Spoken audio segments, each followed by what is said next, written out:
बिस्मिल्लाहिर्रहमानिर्रहीम। अस्सलाम वालेकुम। आज हम बात करेंगे दो अहम इशूज़ के हवाले से। मुस्लिम लीग नून के जो सहाफ़ी हैं जिनको लिफाफा खोर कहा जाता है, उनकी तरफ से चीफ़ जस्टिस अतर मिनल्ला साहब के ख़िलाफ़ एक कंपेन शुरू कर दी गई है और हज़ारों ट्वीट हैं और ये उन अकाउंट्स से ट्वीट किए जा रहे हैं जो मरीम नवाज़ जिनको फॉलो करती है। मरीम नवाज़ के जो ख़ास सहाफ़ी हैं वो जिनको फॉलो करते हैं वो ट्वीट किए जा रहे हैं और फिर उसके बाद एक और साजिश और एक खुफिया बात फैलाई जा रही है और उसको खुफिया बात का नाम दिया जा रहा है जो झूठ का पलंदा है, और वो ये है कि अतर मिनल्ला साहब की मुलाकात हुई है इमरान ख़ान के साथ और इमरान ख़ान अतर मिनल्ला साहब के दोस्त हैं। ये बात फैलाई जा रही है। अच्छा, अब इन अक्ल के अंधों से कोई पूछो कि जब आप एक सुप्रीम कोर्ट के जिस तरह जज के चीफ़ जस्टिस के ख़िलाफ़ आपने बातें की थी और आप जब एक सुप्रीम कोर्ट के चीफ़ जस्टिस के ऊपर आप तोहमत लगाना शुरू कर देते हैं, तो फिर कौन सा सुप्रीम कोर्ट का जज होगा जो आपकी बात सुनेगा। और इसी तरह जब आप इस्लामाबाद हाई कोर्ट के चीफ़ जस्टिस के ख़िलाफ़ बातें कर रहे हैं तो फिर आप ये उम्मीद करें कि चीफ़ जस्टिस अतर मिनल्ला साहब उस बेंच से हट जाएं और कोई और जज जाए और वो इमरान ख़ान को फांसी पर चढ़ा दे या नाअहल कर दे, तो मेरे ख्याल में ये आपका एक ख्वाब तो हो सकता है, इसमें हकीकत नहीं है। और फिर चीफ़ जस्टिस अतर मिनल्ला साहब तो बड़ा अपने जो इख्तलाफ है उसको बर्दाश्त करते हैं और उनकी जो पर्सनैलिटी है वो हमेशा आज़ादी की बात करते हैं और वो हमेशा फ्रीडम ऑफ स्पीच को सपोर्ट करते हैं। लेकिन अब उनके ख़िलाफ़ ये जो कंपेन चलाई जा रही है इसके पीछे कौन है, और मैं आपको बताऊंगा कि इसके पीछे कौन है और कौन कौन इसमें मुलव्वस है। अहम तफसीलात हैं और साथ में आपको बताऊंगा कि बैंक डिफ़ाल्टर लीगी MP उनके ख़िलाफ़ कार्रवाई शुरू कर दी गई है। और ये हमेशा पहले मुस्लिम लीग नून के जो सीनियर क़यादत है शरीफ ख़ानदान, उनकी शुगर मिलों के ख़िलाफ़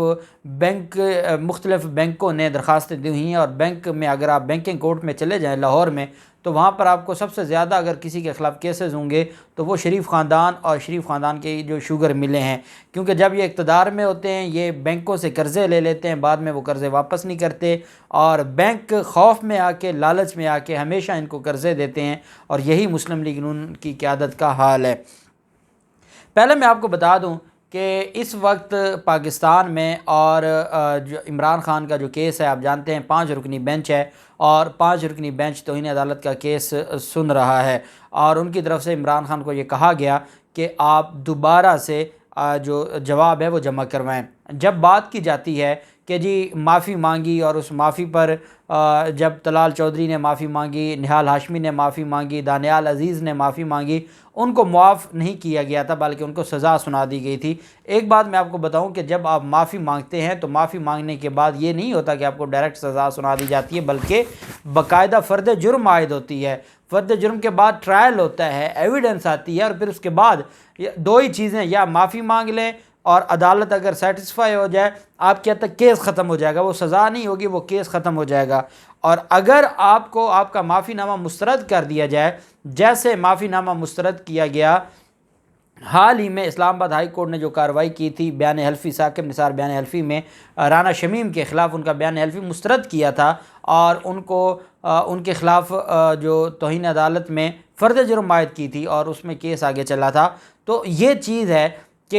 ये कहा जाना कि उन्होंने माफ़ी मांगी थी, उनको सज़ा सुना दी थी, माफ़ी मांगने पर सज़ा नहीं सुनाई थी बल्कि उनके ख़िलाफ़ ट्रायल हुआ था, उनको पूरा मौका दिया गया, उनके वकला पेश हुए, वहाँ पर गवाह पेश हुए, जिरह की गई, आर्गूमेंट्स हुए और उसके बाद जाके उनको सज़ा हुई। जब वो बात करते हैं वो direct supreme court of Pakistan के चीफ़ जस्टिस के ख़िलाफ़ बात करते हैं, वो सुप्रीम कोर्ट के जजेस के हवाले से बात करते हैं। अब अगर कोई ये बात करे कि जी जज होता है, चाहे वो डिस्ट्रिक्ट जुडिशरी का जज हो या वो हाई कोर्ट या सुप्रीम कोर्ट का जज हो, तो मैं कहता हूँ कि ये आईन पाकिस्तान इस बात को नहीं मानता। आप करते रहें ये बातें, आप कहें कि सिविल जज भी वैसे ही उसकी जो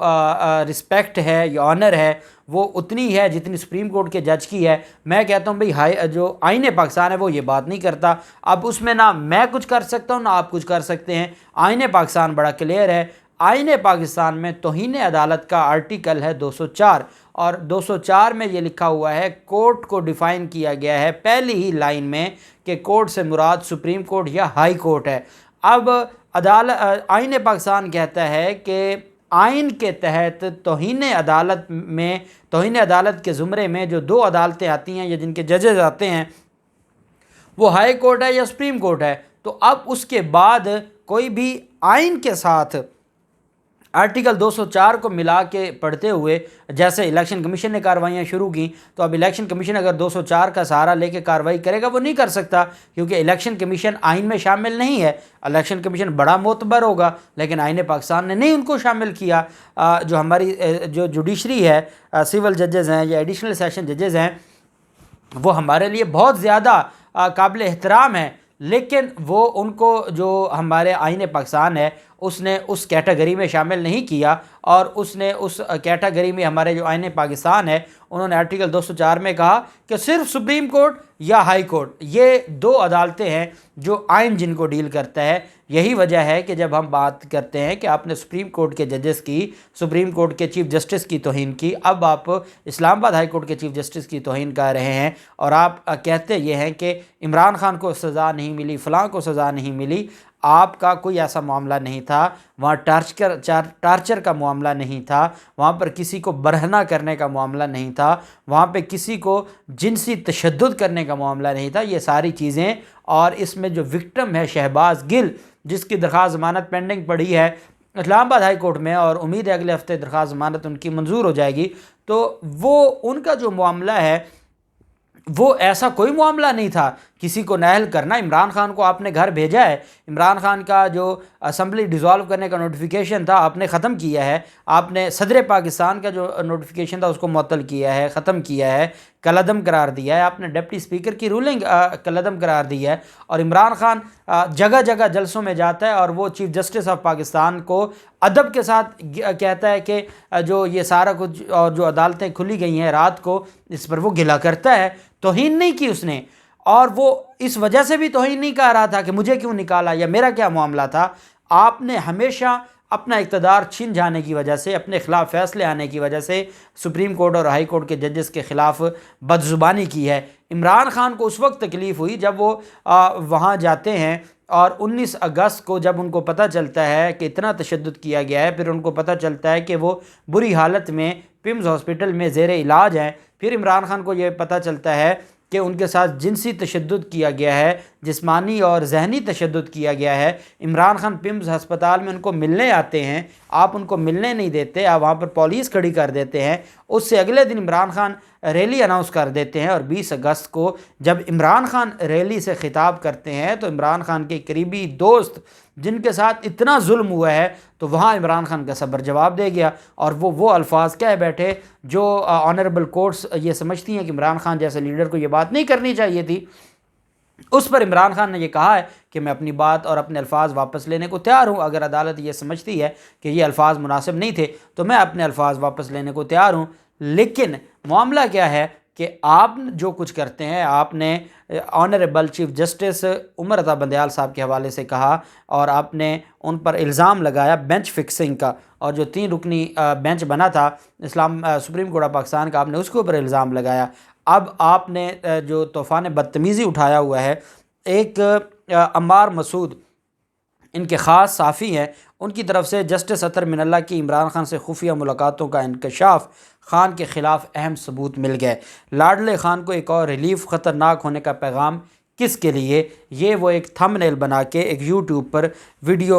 वायरल करते हैं, और फिर उसको अपने ट्विटर अकाउंट पर उस वीडियो को वायरल करते हैं। और ये अम्मार मसूद जैसे लोग जब ये कहें कि इमरान खान की अतर मिनल्ला साहब के साथ खुफिया मुलाकातों का इंकशाफ, और वो कहें कि खान के ख़िलाफ़ अहम सबूत मिल गए इन मुलाकातों के, और अगर ये भी तौहीन नहीं है और एक चीफ जस्टिस पर यह इल्ज़ाम लगाया जा रहा है। और आपको याद है कि राना शमीम के ख़िलाफ़ इस वजह से कार्रवाई हुई थी कि उसने इल्ज़ाम ये लगाया था कि उस वक्त जो बेंच था, उस बेंच में जो जस्टिस आमिर फ़ारूक साहब थे, उनको साकिब निसार साहब ने ये बात की कि आप इनकी ज़मानतें ना होने देना, हालांकि अभी ज़मानतों का केस लगा ही नहीं था। फिर उस जज पर इल्ज़ाम लगाया गया जो जज उस वक्त पाकिस्तान में मौजूद ही नहीं था। उस बुनियाद पर तौहीन अदालत की कार्रवाई शुरू की गई थी। अब यहाँ पर चीफ जस्टिस अतर मिनल्ला के ख़िलाफ़ ये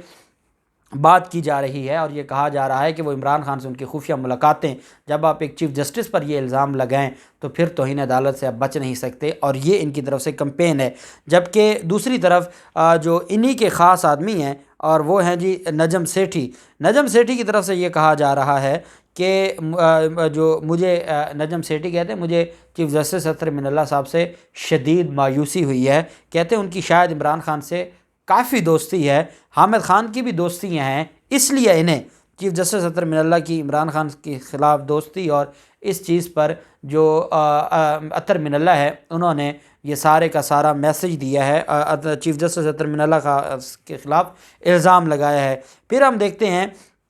कि जो ट्विटर पर रिकॉर्ड सामने आता है उसमें 50,000 प्लस ट्वीट किए जाते हैं अतर मिनल्ला साहब के ख़िलाफ़, और उसमें वो अकाउंट्स भी शामिल हैं जिनको मरीम नवाज़ फ़ॉलो करती हैं या जिनको फ़ॉलो करते हैं मरीम नवाज़ के ख़ास जो सहाफ़ी हैं वो फ़ॉलो करते हैं। अब उसके बाद भी अगर इनके ख़िलाफ़ कार्रवाई नहीं होती तो फिर बताया जाए कि लाडला कौन है, और फिर इमरान खान के जो ख़िलाफ़ कार्रवाई है कौम देख रही है कि उसकी फिर क्या हैसियत रह जाती है। जबकि दूसरी तरफ मुस्लिम लीग नून के MP हैं अरशद जावेद वड़ैच, उनके खिलाफ बैंक डिफ़ाल्टर लीगी MPA अरशद जावेद वड़ैच की जायदाद नीलामी का हुक्म दिया गया है। बैंकिंग अदालत लाहौर ने MPA अरशद जावेद वड़ैच की 30 कनाल जायदाद नीलामी के लिए 5 सितंबर की तारीख मुकर्रर की है। जज अरशद हुसैन भुट्टा ने निजी बैंक की दरख्वास्त पर समाअत की, जिसमें मौक़िफ़ अख्तियार किया गया कि लीगी MPA ने कर्ज़ा लिया और पंजाब इंटरप्राइज़र के नाम पे कर्ज़ा लिया और वो हड़प कर गए, और निजी बैंक के वकील ने यह मौक़िफ़ अपनाया कि कर्ज़ के लिए सियालकोट में वाक़ 30 कनाल 6 मरले अराज़ी रहन पर रखवाई गई।